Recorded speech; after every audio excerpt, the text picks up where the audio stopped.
Gjithmonë duhet të kemi parasysh se vetëm Kurani i Shenjtë është ai mësim që do të na mundsojë suksesin e jetë.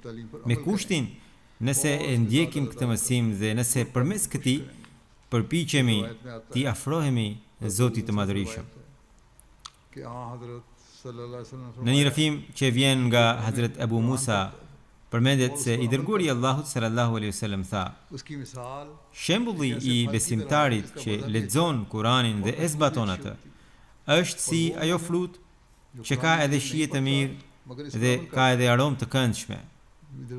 Shembulli i besimtarit që nuk e lexon Kuranin, por e zbaton atë, pra dëgjon andej këte disa mësime të tij dhe i zbaton.